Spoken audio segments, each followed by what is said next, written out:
আমরা একটু পূর্ব লীলার একটি পথকে টেনে নিয়েই পরবর্তী লীলায় প্রবেশ করব। তাই তো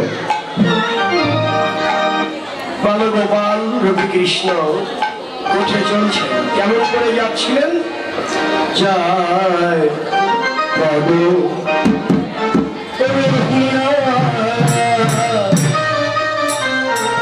রহিয়া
রাখালরা কানাইকে বনের দিকে টানছে, আর ওদিকে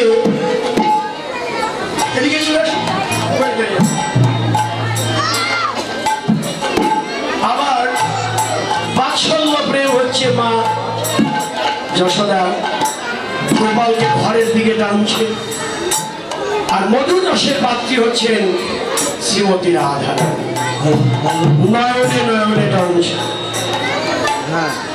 তুঙ্গমণি মন্দিরে ঘন বীজুরি সঞ্চারে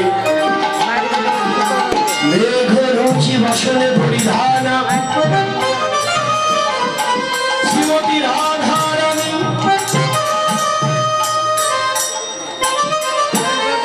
অট্টালিকার ছাদের উপরে দাঁড়িয়ে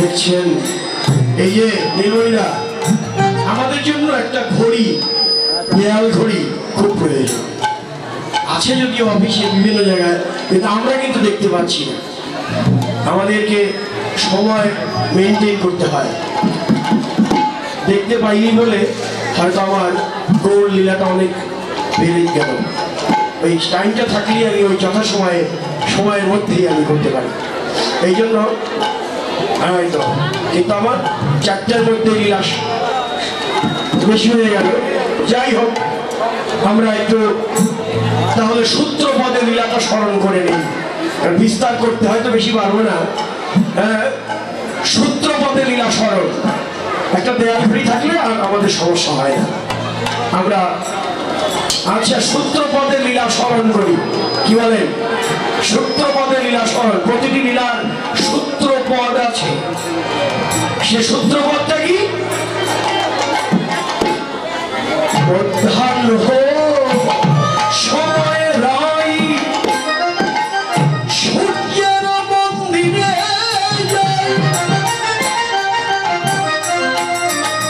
পূজা সজ্জা কোথায় রাখিয়া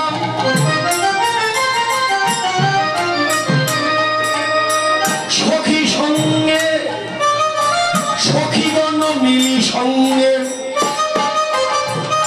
কৃষ্ণ দর্শন রঙ্গে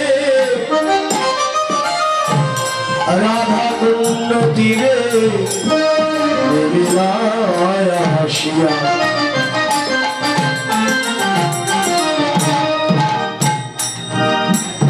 দোহে দোহা দর্শনে নানা ভাব ভূষণে ভূষিতা হইলা শ্যাম গৌরী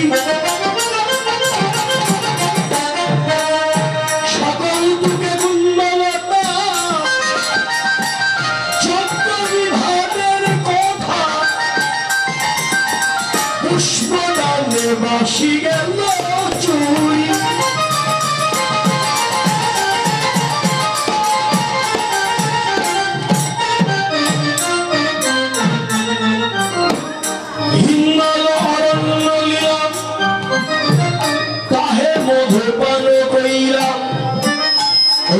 যুদ্ধ করি জল খেলা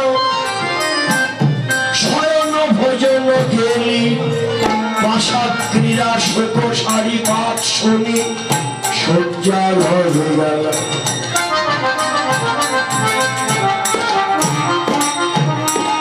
কৃষ্ণ ব্রহ্মচারী হইয়া সূর্য মন্দিরে যাইয়া করাইল সূর্যের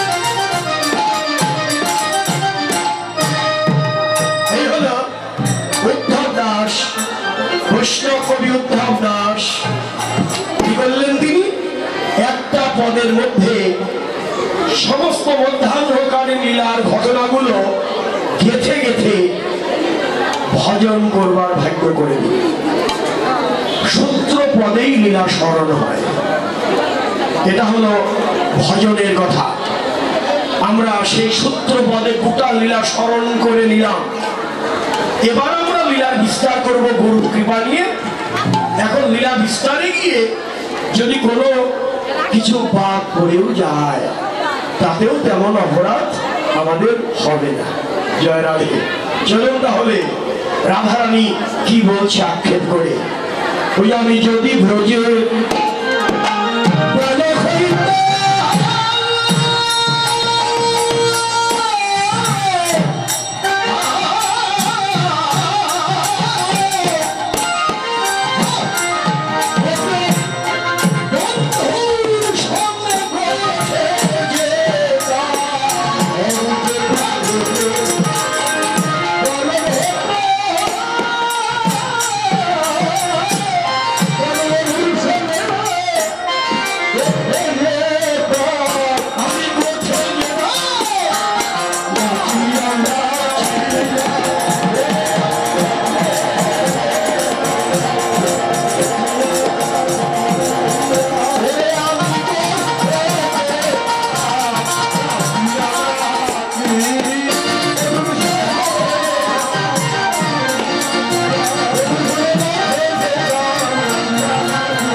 আমি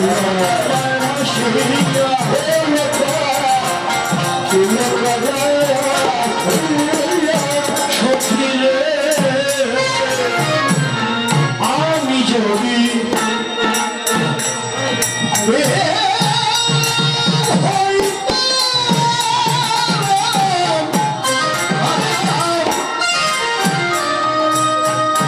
ছায়া দিয়া বন্ধু সঙ্গে যেতে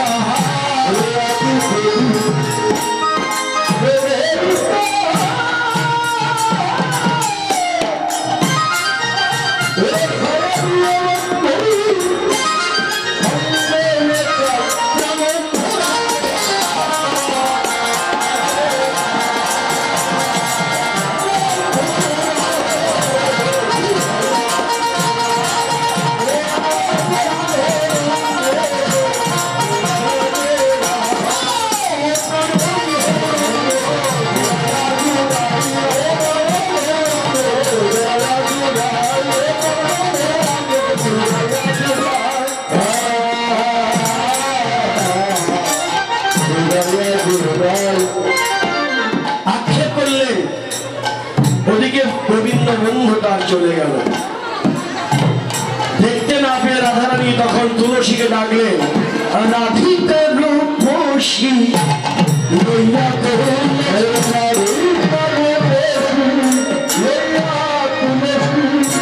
বলে তুলসী তুলসী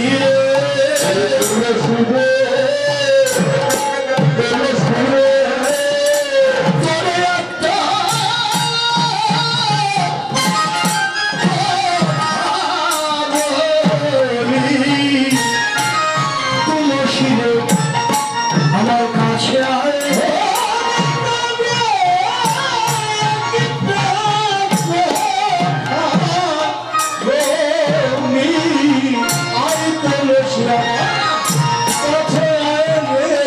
তুলসীকে ডাকলেন। কি বললেন? তোকে একটা কথা বলবো, কারণ হলো তোর যে গোবিন্দ ভালোবাসার বাসা, তাই তোকে বলবো। কি কাননে গোপন করো হে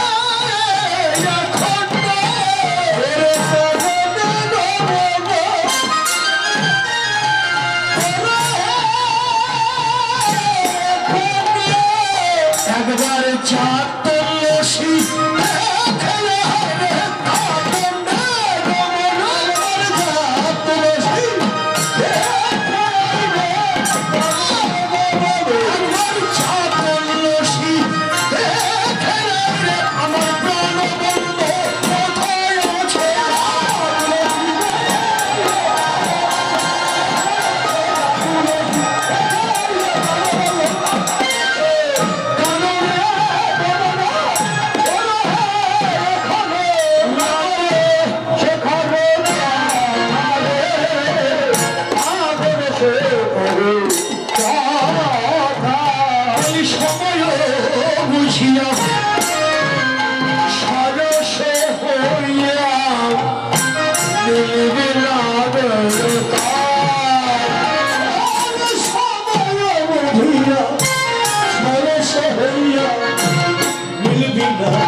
মিলবি না ঘরে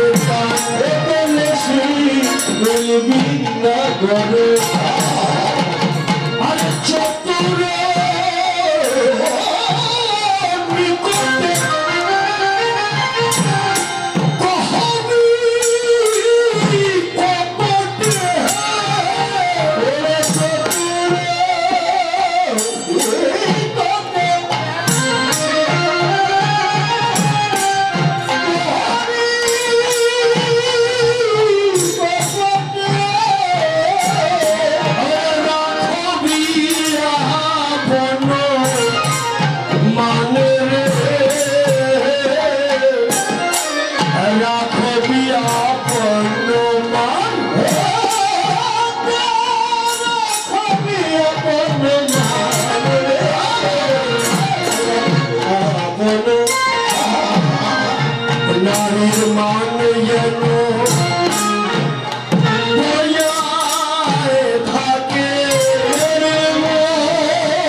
তুলসী একটি ফুলের মালা নিয়েছে আর একটু কর্পূর বাসিত তাম্বুল নিয়েছে। ওই নিয়ে রাধা কুণ্ড তীরে গেল। ওখানে গিয়ে দেখলো কি রাধানাথ ধুলায় পড়ে আছে। রাই আগমনীচে রাধানাথ ধুলায় পড়ে। দূরে দাঁড়িয়ে তুলসী অপলক নেত্রে দেখতে লাগলে। ধুলা মাখা হলো। কৃষ্ণ তুলসীকে দেখে প্রথমেই চিনতে পারেন, নয়নে জল তো ভালো করে চিনতে পারছে না, ঝাপসা। কৃষ্ণ মনে করলেন কে এলো? ও রাখালরাই বুঝি এলো। আমি রাখালদের ছেড়ে একা একা এখানে চলে এসেছি। রাখালরা আমাকে না দেখে হয়তো আমাকে খুঁজতে বের হয়েছে। তাই তো রাখালরা যদি আমাকে জিজ্ঞেস করে, ও কানাই তুমি আমাদের ছেড়ে একা একা কেন এই রাধাকুণ্ড তীরে এসেছো? ধুলাই বা গড়াগড়ি করছো কেন? রাখালরা জিজ্ঞেস করলে তো আমি উত্তর দিতে পারবো না। সখ্য প্রেমের ভাই তো আমি, যে মধুর রসের পাত্রী, রাধার জন্য কাঁদছি। ভাইদের কাছে তো এটা বলতেও পারবো না। রসে রসে বিরোধ আছে। সখ্য প্রেমের কাছে মধুর রসের কথা তো বলাও যায়। দেখেন কত দিকে লক্ষ্য। একা একাই নিজে নিজে প্রশ্ন করলেন, নিজে নিজে প্রশ্নের উত্তরও তৈরি করলেন।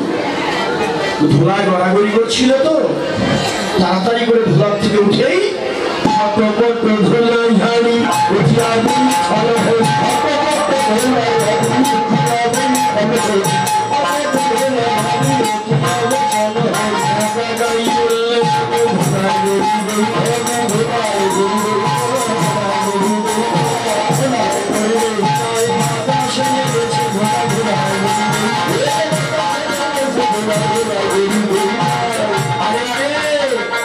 আমি ধুলায় গড়াগড়ি দেই নাই, বাতাসেই ধুলা লেগেছে।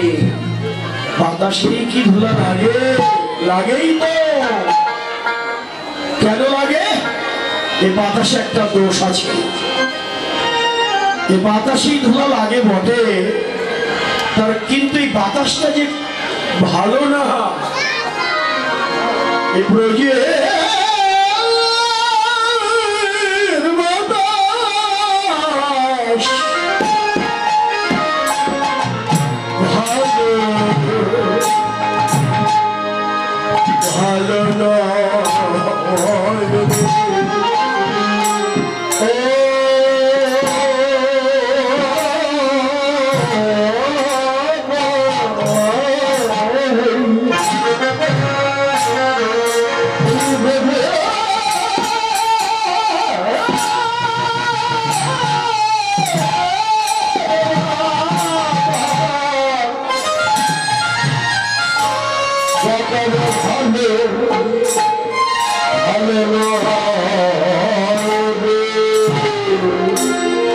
কেন ভালো না?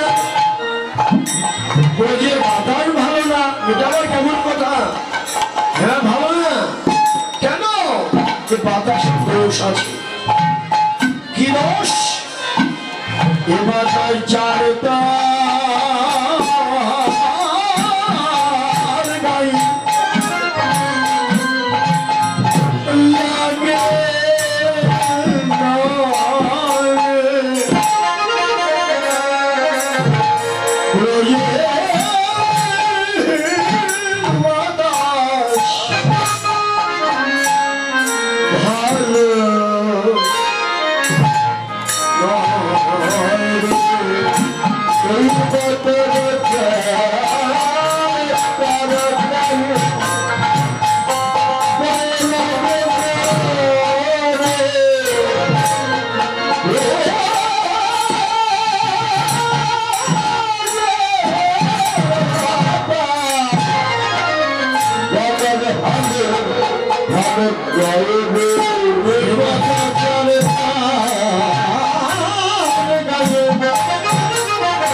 বৃন্দাবন, এখানে ভগবানের করুণার বাতাস আছে।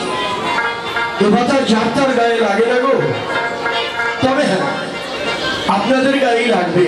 এই যে আপনারা সাধনার কপাট খুলে দিয়ে বসে আছেন, ভগবানের করুণার বাতাস আপনাদের গায়ে লাগবে, কিন্তু আমার তো লাগে না, আমার কপাট বন্ধ। তাই আপনারা সাধুগুরু বৈষ্ণব আমার অভিমান অহংকারের কপাট ভেঙে দিন, আমিও যেন ভগবানের করুণার বাতাস গায়ে লাগাতে পারি। আর এমনি করে এই বৃন্দাবনের পথে পথে আমিও যেন একবার হরে কৃষ্ণ বলে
এমনি করে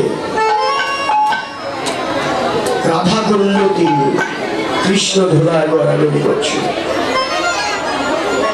রাধা রাধা বলে কাঁদছে। নয়নের জল সংবরণ করে ভালো করে তাকিয়ে দেখলেন, এ তো রাখাল নয়, এ তো দেখি তুলসী। এই এতক্ষণে তুলসীকে চিনতে পেরেছে। যখনই তুলসীকে চিনতে পেরেছেন, অমনি কি হলো, দেখিয়া তুলসী নগর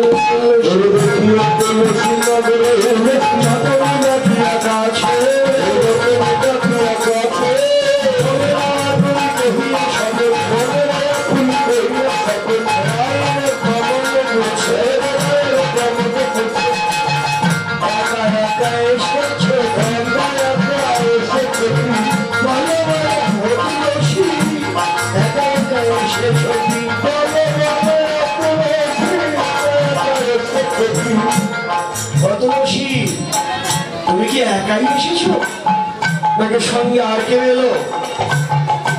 তুলসী কথা বলে না, রাধারানী শিখিয়ে দিয়েছে। বাবা নায়িকা সেধে কথা বলে, তুইও কিন্তু সেধে কথা বলবি না। এই যে রাধারানীর শেখানো কথা বলবি না, মান যেন বজায় থাকে।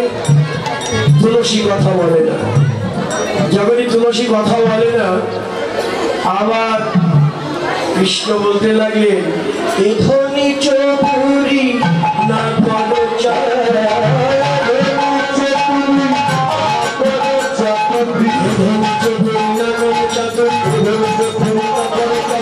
আমার সপতি করে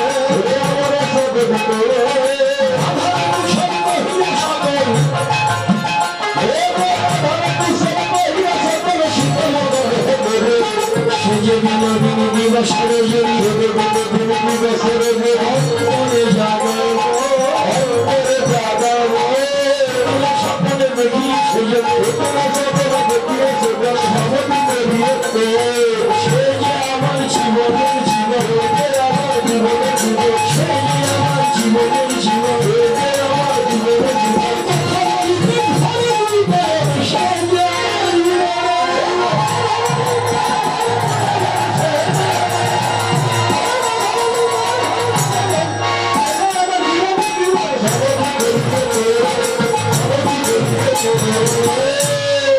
তুলসী তারপরেও কথা বলছে না, তুলসী কথাই বলছে না। এবার কি করবে? ওই তুলসীর পক্ষ হয়ে, আমরা বলি না সখী ভাবাবিষ্ট হয়ে, কবি বলেন কিন্তু এখানে তুলসী ভাবাবিষ্ট হয়ে, তুলসীর পক্ষ হয়ে বৈষ্ণব কবি জানিয়ে দিলেন, সময় বুঝিয়া শেখর সময় বুঝিয়া শেখর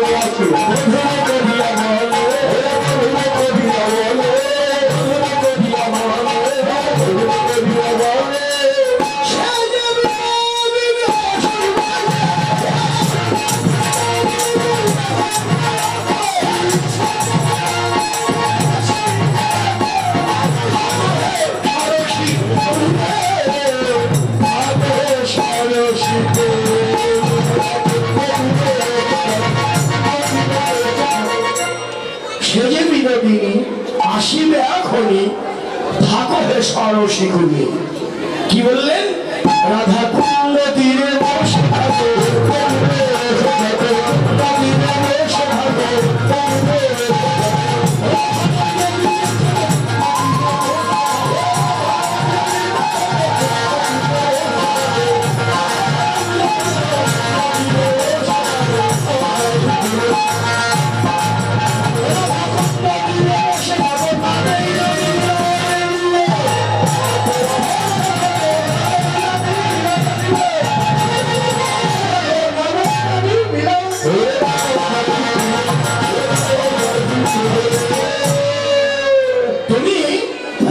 কুণ্ড দিয়ে বসে থাকো, রাধা নাম জপ করতে থাকো, নাম করতে করতেই নামের দেখা পাবে। তুলসী কি নিয়ে গেছে? ওই যে মালা, মালা নিয়ে গোবিন্দের গলায় পরিয়ে দিয়েছে, অধরে তাম্বুল দিয়েছে। তুলসী গোবিন্দের চরণ সেবায় লেগে আছে। রাধার কাছে যাবার কথা আর মনে নেই। এখন সখীদের কাছে রাধারানী আক্ষেপ করে বলছে, সখীরে তুলসী যে গেল এখনো তো ফিরে এলো না। সখীরা বললেন, রাধে তুমি কাকে পাঠিয়েছ? গোবিন্দের কাছে তুমি তুলসীকে পাঠিয়েছ? তুলসী একেই কৃষ্ণ প্রেয়সী, তাকে তুমি পাঠিয়েছ রাই রূপসী। ওগো রাধে তোমার কৃপা পেয়ে একবার যে গোবিন্দের কাছে যান। ওগো রাধে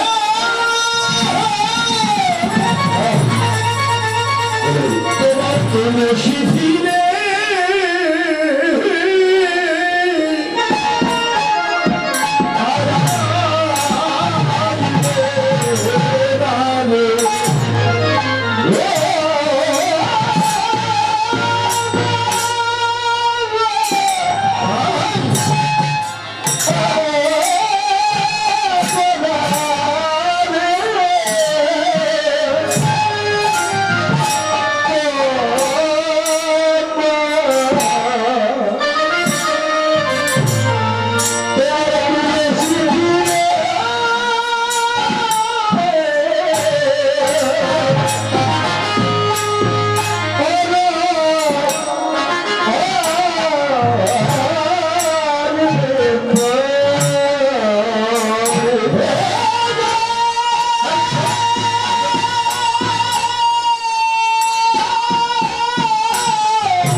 তুলসী আসবে না, যে যায় সে আর আসে।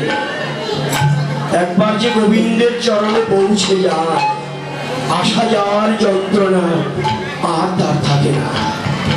এটাই তো আমাদের সকলের কাম্য। আমরা এমন স্থানে যেতে চাই যেখান থেকে আমাকে আর ফিরে আসতে হবে না, আসা যাওয়ার যন্ত্রণা আমাকে আর ভোগ করতে হবে না। সেই চরণ হলো গোবিন্দের শ্রীচরণ। ওখানেই পৌঁছাতে হবে, ওখানেই পৌঁছাতে হবে। তাই তুলসী আসবে না, আমি গোবিন্দের কুশল জানতে পারবো না। এই সখী, তুলসী যদি নাই আসে, আমি যদি গোবিন্দের কুশল জানতেই না পারি, তাহলে বল আমার